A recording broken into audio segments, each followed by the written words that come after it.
لو أنزلنا هذا القرآن على جبل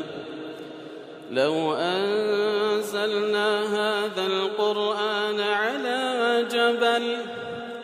لو أنزلنا هذا القرآن على جبل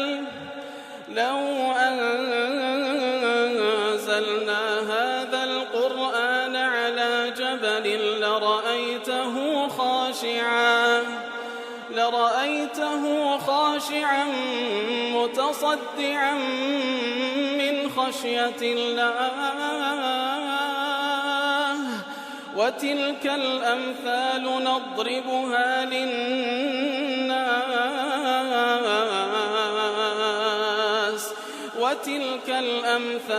نضربها للناس لعلهم يتفكرون. الحمد لله والصلاة والسلام على رسول الله وعلى آله وصحبه ومن والاه. السلام عليكم ورحمة الله. بەڕێزان خۆشحاڵم لەوانەی 436 لەوانەکانی تەفسیری قورئانی پیرۆز بێم و خزمەتتان بە مەبەستی ڕەزامەندی خوای گەورە و هیوادان بە ئەوەی ئازیز سوودی لێوە بگرن. بەڕێزان هەر لە خزمەت ئاەتی ژمارە 6 لە سوورەتی ئەلمائیدە کە خوای گەورە باز لە کۆمەڵێک لە ئەحکامەکانی تەهارە دەستنوێش و هەروەها غوسل لە خۆ دەرکردن و هەروەها تەیەموم دەکاتن. ئەوەی کەوا باسمان کرد لە چەوانەی ڕابردوو یا ئەیها الذین ئامنوا ئەی کۆمەڵ بڕواداران ئیدا قمتم إلى الصلاة کاتێکە ویستان نوێژ بکەن فاغسلوا وجوهكم وأيديكم إلى المرافق واتە دەستەکان دموچاوتان بشۆن دەستەکانتان هەتا ئانیشکتان وامسحوا برؤوسكم و هەروەها مەسحی سەرتان بکەن وأرجلكم إلى الكعبين وەکو گوتمان بە دوو قیراءە هاتی وأرجلكم وأرجلكم ئیتر دیارە زیاتر بەڵگە لەسەر ئەوەی کەوا بە تایبەتی لە سنەتی پێغەمبەر صلی الله عليه وسلم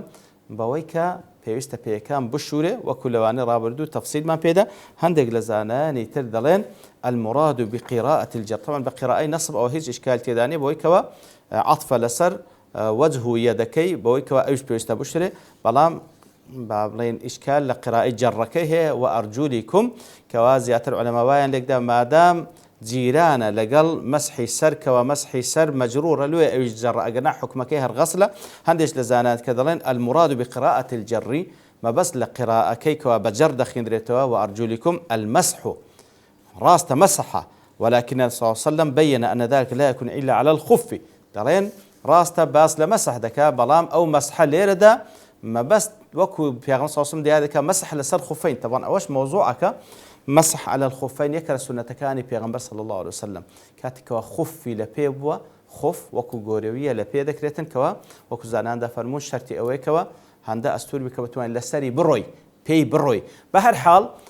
سن مسح على الخفين بابتش جرينجا كوا واش فعلا يكل لو بابتاني كوا خلاف شي جوهري لبين اهل السنه والشيعه سبحان الله الشيعه بيانوا لدسنويش بي مسح دكري بلام بيان جائز نيه مسح لسر خفين بكري مع العلم خلاف أهل السنة دل النخر لدسنويش بيكان بيستا بشوره وكل قراءة نصب هاتي وهروها أوهم أحاديث صحيح لسر قراءة لسر أو كوا بيكان بيستا بشوره بلام كاتك وخفض لبيب واتكاتك ودسنويش الششت دسنويش اشتواو بيكانش الششت لباش أو لباش دسنويش خاون أو ذا خفض لبيكر يعني غوريش يتساكر لبيكر بتاي بتيزستانا إنسان بيست بيدبيت لهر حالة يقول حاصل كاتك وخفض لبيكر ياخد غوريش ساكر لسد دسنويش لبيكر يتلدواي أو أجر بيست بدسنويش نويكر نوهبو أو بيزناك أو خفة ياخد أو غورية لبيب كيوا بلكو همو دسنويش كده بتوعد تشو كجيش تبيت أو تنها مسح لسر ظاهري خفكي ياخد غوريا كدكي نق لسر هموشي نا مسح تنها لسر لا يبشتوي بيردكي أو سنة بيغمبر صلى الله عليه وسلم أو كسيكا لناو شاري خويتي شو روجك دتواني أو خفة ياخد أو غوريا لبينكاتو هرت سندي بيوستي بيها بدسنوج بكاتو أو مسحي لسر دكا أجل لسفريج دابو سيشا وسي روج لبوي هي أو خفة ياخد أو غوريا لبينكاتو مسحي لسر بكا بلام أجر بيوستي بغسل بو أو أنا دبي لبي بكاتو والله أعلم كوات هندق العلماء بوشيوش ليش ياندايتوا. وعليه فالآيات تشير إلى المسح على الخف في قراءة الخفض كواتا أجر بقراءة خفض أو هاي اللي قدايتوا عندك العلماء كوأرجلكم تعبير لمسح كردنا مسح لسر خفين إذا لبسهما طاهرا كاتكوا بە خاوێنی واتە لەسەر دەستنوێژێکی پاک ئەو گۆریە یاخود ئەو خوفەی لە پێ کردێ متواتر عن رسول الله صلى الله عليه وسلم ئەوەش قەزیەکی متواتر واتە مسح على الخفين مسح لەسەر خوف و لەسەر گۆریە ئەوە متواتر واتە کۆمەڵ بە کۆمەڵ لە یەکیان جێڕایەوە تا دەگاتە پێغەمبەر صلى الله عليه وسلم لم يخالف فيه إلا من لا عبرة به هیچ کەسێک مخالفەی مسح على الخفين ناکە إلا کەسانێکەوە اعتباریان لەو دەناندرێ کەوا زیاتر وەکوتمان ئیشارەتە لە بۆ شیعە والمرجح للغسل أمور وأويكوا ترجيح أو رأيك أصل لبيكان شوشتنا نوك مسح كردنا تندين أحاديث لوانا أو حديثك لصحيحين لسنن هاتية لعثمان وعلي ابن عباس ومعاوية وعبد الله كري زيد كري عاصم ومقداد كري معدي يكرب أو أنا هم يدجرنا أن رسول الله صلى الله عليه وسلم غسل الرجلين في وضوئه هم الصحابة بريزانا وكل صحيحين ولا سنن هاتية دجرنا كوابيهم صلى الله عليه وسلم دو بيكاني ششتية لكاتك ودسني ششتية إما مرة وإما مرتين أو ثلاثا أو زارت ششتية يعني دو زار يعني سيزار طبعا وكو باقي أعضاء كانت كده دسنوش غير مسح تنها يكزارة بلام عند مكان يتر دو متساو دو دستكان دو بيكان يان زارك يان دو زار يان سيزار على اختلاف روايتين وهذا الحديث صحيحين دهات عبد الله كري عمر دفن تخلف عنا رسول الله صلى الله عليه وسلم في سفرة كانت السفر يقدابون في صوصم لدواي إما مابو تقعد في صوصم مابو دائما أو لدوا ودماء تأكل قائدك سربرشتياري أو صحابان أبو يتركسك لدوا بيستو بابلين مشكلة توجدهاد أو لقلوي دماء يتدفن في صوصم عين السفر يقدا لدواي مابو كاتك فأدركنا كاتك كجيشت إما وقد أرهقتنا العصر كجيشت إما نويجي عصر بوبو فجعلنا نتوضأ ونمسح على أرجلنا يتر إما يبيني إما دسنويج ما ششتو مسح من لسر بيكان ما ذكر بيكان ما ندى ششت قال فنادى بأعلى صوته يعني صلى الله عليه وسلم بهمو دنجي خوي دنجي برز كدو فرموي ويل للأعقاب من النار دو زاريان سي زارا واتوا ويلا لبو أواني پشتپیان ناشون و ویلا لبو او کسانی پشتپیان ناشون لدسنویش يتر وكل الصحيحين لأبي هريرة بهمان شوه جار درايته ابن كثير دلي رحمة الله ووجه الدلالة من هذه الأحاديث ظاهرة كواتا بلغ لو حديثانا بابلين زور بظاهري وردجري وذلك أنه لو كان فرض الرجلين مسحهما أجر فرزي كان لناو دسنويجدا تنها مسح بي أو أنه يجوز ذلك يعني جائز بتنها مسح بكي لما توعد على تركه بيان صلى الله عليه وسلم أوهم وعيدا وويلاي بانق ندكر لبو أو كسيكوا بي بتواتين الششتية لأن المسح لا يستوعب جميع الرجل بل يجري فيه ما يجري في مسح الخف بلكو أقل مثلا مسح بيتن تنها پشتپی وەکو شیعەکان تەنها پشتپیان و ئێمەش کاتێکەوە مەسح لەسەر خوفەی دەکەن تەنها پشتپێمان مەسح دەکەن بەڵام لە شوشتن پێویستە هەموو پێیەکان بشورێ هەتا گۆزینگ إلى الكعبين هەتا گۆزینگەکانیش پێویستە لەگەڵی بشورێتن ئەگەر تەنها پشتپێی بەجێبێڵی پێیان سەڵ دەفەرمیتن کەوا زۆر زانیسان ئاگادار نەبی پێکەی دەشوا پشتپێی ناشواتن دەفەرمی واوەیلا لە بۆ ئەو کەسەی کەوا پشتپێی ناشوا لە ئاگری جەهەنەم وهل على صحيح مسلم هاتية دفن وفيه ثم يغسل قدميه كما أمره الله بيان صلى الله عليه وسلم باز دسنوش ذكا أو زاد فرميتن با بيكاني بشوا وكو خوا فرماني بيكرديا فدل على أن القرآن يأمر بالغسل أو لفظي بيان صلى الله عليه وسلم بلغير سر أوي كوا قرآن فرماني كده كوا بيكان بشوري وهكذا روى أبو إسحاق السبيعي عن الحارث عن علي رضي الله عنه أنه قال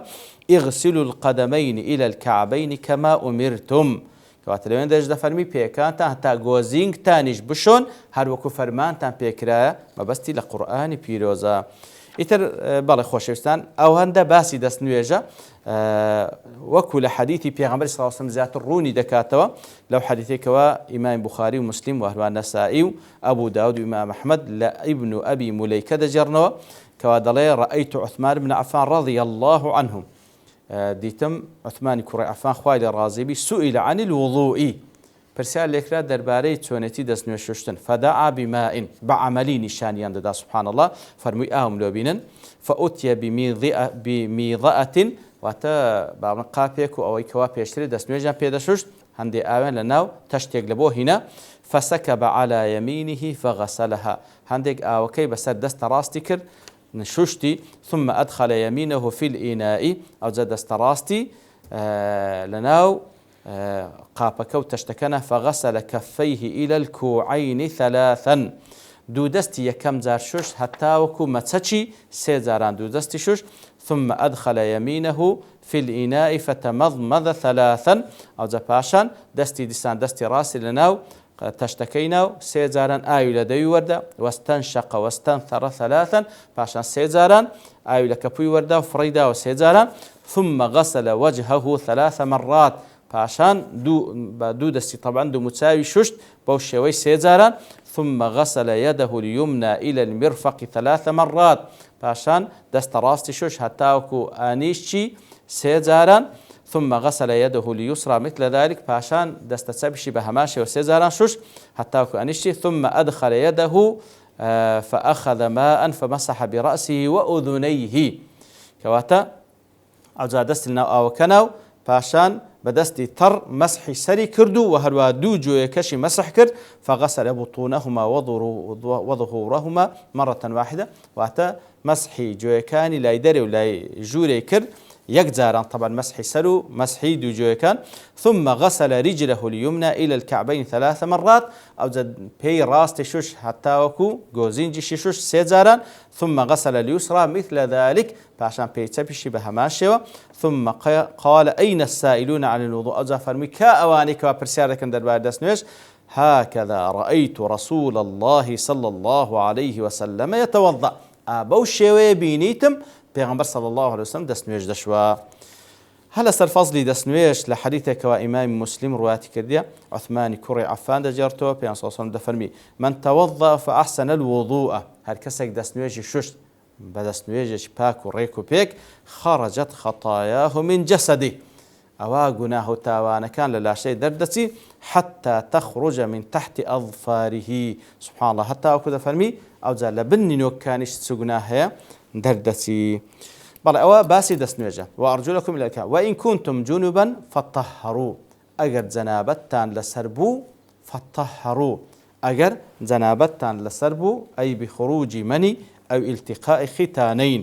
کەواتە ئەگەر جەنابەتتان کەت سەری لا حرج في بەیاندین بۆی کەوا منی دەرچوو ئەوجا بە احتیلام بوو یاخود بە بڵێن هەروەچی دیکە بوو منی دەرچوو ئەو التقاء الختانە کاتێکەوە پیا و ئافرەت نزیکی یەکتری بوونەوە تاوەکو ختانەی کەیشتە یەکتری فطهروا واتە خۆتان خاوێن بکەنەوە واتە غسل لە خۆتان دەربکەن وإن كنتم جنبا فطهروا جا دیارە ئەو غسلە وەکو ئەوش معلومە لە سنة پیغمبر صلى الله عليه وسلم وەکو زانان دەفەرمێن يجب تعميم الغسل للبدن غسل هەموو لاشت دەگریتەوە لأن الله أضاف التطهر للبدن کەواتە هەموو لاشت پێویستە بشۆی ولم يخصصه بشيء دون شيء لە دەستنوێژ مەسەن مەسحی سەرمانە لەوێ دێ شوشتنی هەموو لاشتە الأمر بغسل ظاهر الشعر وباطنه في الجنابة کەواتە پرچی ئینسان و هەروها ڕیشی هەمووی پێویستە ظاهر و باطنەکەی بشواتن يندرج الحدث الأصغر في الحدث الأكبر وەکو لە تەفسیری عەبدوڕەحمان بن ناصر سەعدی دەڵێتن کەسێک بابڕێن دەیەوێ غسل لە خۆ دەربکات دەستنوێژیش بشواتن دەڵێت دەستنوێژ شوشتن کەوە بابڕێن لە بۆ ڕەفعی حەدەثی ئەصغەرە ئەویت کەشیان حەدەثی ئەکبەرە لەو حاڵتێ دەڵێ حەدەثی ئەصغەر دەکەوتە ناو حەدەثی ئەکبەر یعنی چی؟ یعنی وەیەکفی من هما عليه أن ينوي کەواتە ئەگە بە تەمای غسلش لە خۆ دەربکەی و دەستنوێژی شت بشبۆی دەڵێ نیەتی هەردووشی لێبینە ثم يعمم بدنه ئەوجا هەموو لاشەی دەشوە لأن الله لم يذكر إلا التطهر ولم يذكر أنه يعيد الوضوء كوات هلا سنة پیغمبر صلى الله عليه وسلم وایە کەسێک کە دەوێ غسلی جەنابەت لە خۆی دەربینی و دەستنوێژیش بشوە لەو حاڵەتەی بە غسل لە خۆ دەرهێنانەکە دەستنوێژیشی شوشتیە مەگەر شتێک ڕوو بداتن کەوا دەستنوێژەکەی پێ بشتێ لا حرج في بيادین هەندێک کەسەیە کاتێکەوە ئەو بە خۆدا دەکا یاخود لە کۆتاییەکەی لا حرج في بيان الدين لەوانەیە هەندێک قەترەی بەول و میز بێتن کەواتە لەو حاڵەتە دەستنوێژ پێویستە بە دەستنوێژکە نوێ بکات و ئەگەر نا غسل بەو شێوەی کە پێیان صلی الله علیه و سلم شوشتیتی وەکو لە چەندین حەدیث صحیحدا هاتێ کە بە کورتیەکەی ئەوەیە یەکەم جار کاتێکەوە غسل جەنابەت لە خۆ دەردەینی ئەوەیەکەوە پێویستە تەهارەتێک بکە فەرزی خۆی خاوێن بکاتەوە ئەوجا پاشان وەکو دەستنوێژ دەست پێ دەکاتن وەکو باڵێن دوو دەستی دەشوات دەموچاوی دەشواتن وهروە دەستەکانی دەشوە ئەوجا کە دەگاتە مەسحی سەری دەکا پێکای ناشوە ئەوجا ئەو بە سەریدا دەکا ئەو بە لاشەیدا دەکا لای ڕاستی لای چەپی لای پێشی لای پشتی هەمووی دەشواتن دەستیشی پێدا دەینیتن بە سەری بە ڕیشی وەکو دەڵێ دەلچی لەگەڵ بیتن وە بخاوێن بیتەوە ئەوجا ئەخیرشت پێکانی دەشوات لەو حاڵەتەی ئەوە هەم غوسل لەسەر لاکەت هەم دەستنوێژیشی هەیە هەم غوسل لەسەر لاکەت هەم دەستنوێژی هەیە بەڵام ئاگادارن خۆشەویستان مەسەڵەن کەسێک ئەگەر نیەتی ئەوەی غوسلی نەبی خۆشنەشی احتیادی خۆی دەشوات لەو حاڵەتەی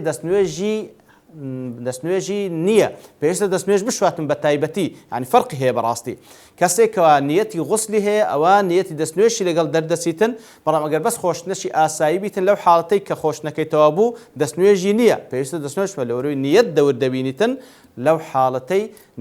دەستنوێژ لە زمنی غوسلە بەڵام بە خۆشنی احتیادی دەستنوێژ نایە پێویستە لە دوای خۆشوشتن پێویستە دەستنوێژ بشۆی والله عالم دیارە ئاتەکە زۆر شتی تری تێدا ما باسی بکەین بەڵام لەبەر کۆتایی هاتنی کاتەکە لێرەدا دەوەستین بە پشتوانی خی گەورە لەوانەی داهاتوو دێنەوە خزمەت ئەو ئاەتە وصلى الله وسلم على نبينا محمد وعلى آله وصحبه أجمعين وآخر دعوانا الحمد لله رب العالمين لو أنزلنا هذا القرآن على جبل لرأيته خاشعا متصدعا من خشية الله وتلك الأمثال نضربها